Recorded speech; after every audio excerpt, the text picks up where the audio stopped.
Hello everyone, my name is Clara Varner and I am the Chief Media Officer of the Millennial Institute. I'm here today with Wendy Carrillo, who is running for the 34th Congressional District. Thank you so much for joining us today. Thank you for having me. Of course. I'm going to jump right in and I wanted to talk about your experience being an immigrant from El Salvador. I feel like it's really relevant right now with everything going on in this presidential administration. And especially living in Los Angeles, where there are many immigrants here. My question for you is, what are you going to do as a Congresswoman representing District 34 to support those that are undocumented during these times right now with the Trump presidency? Yeah. So first and foremost, I'm not waiting to be in Congress. This is something that I have already been working on. So it's the fight for immigration, it's the fight for women, it's the fight for LGBTQ folks, it's the fight for people of color. It's the fight for every community that feels under attack and under a threat, under an administration that cares very little about the people of this district and really the people of this country. So because of my story, because I'm formally undocumented, because I say that I am an unrecognized refugee that fled war and violence from Central America to come to this nation. And these titles that we give ourselves are important, and that the country gives people that are fleeing certain places. Why is someone a refugee? Why is somebody an unaccompanied minor? Why is somebody an immigrant? All these things matter in terms of recognition in our place in this country.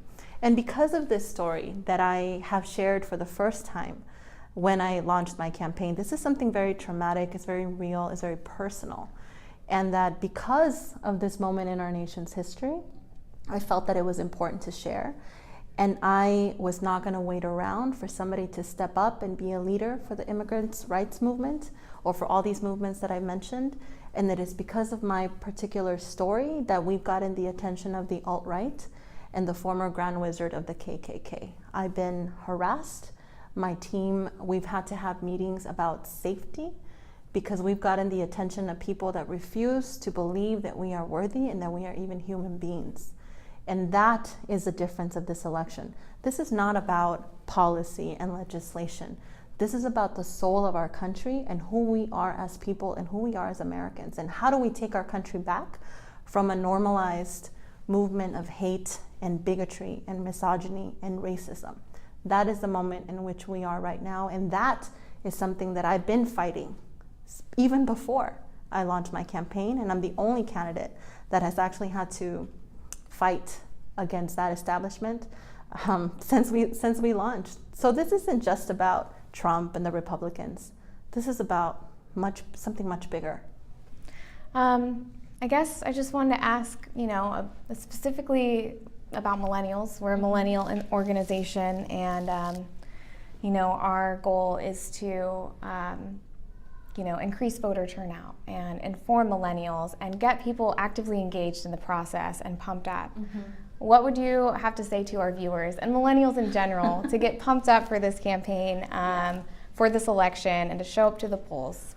So I'm on the older spectrum of the millennials. So we started using the word millennials somewhere in like mid-2000, and I was like on the first cusp of that, and now here we are several years later. So here's the thing. You can't sit back and complain about a system and not participate in it. Democracy is not a spectator sport. You have to get dirty, you have to get involved, and you can't rely on somebody else to do the work for you. If you don't show up to the polls, if you don't invest in our country by a simple act of voting, then you are letting other people make a decision for you. And we have to think, in the history of this nation, people have given their lives, literally have given their lives for our right to vote. Since the revolution, since the women's movement, since the civil rights movement, all of these movements have been for the purpose for us to actually be able to have freedom in this country.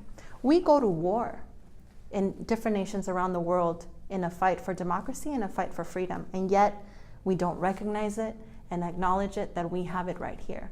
So we have a responsibility, millennials have a responsibility, young people have a responsibility to create a country that is inclusive to all. And this is not a time in which you sit it out.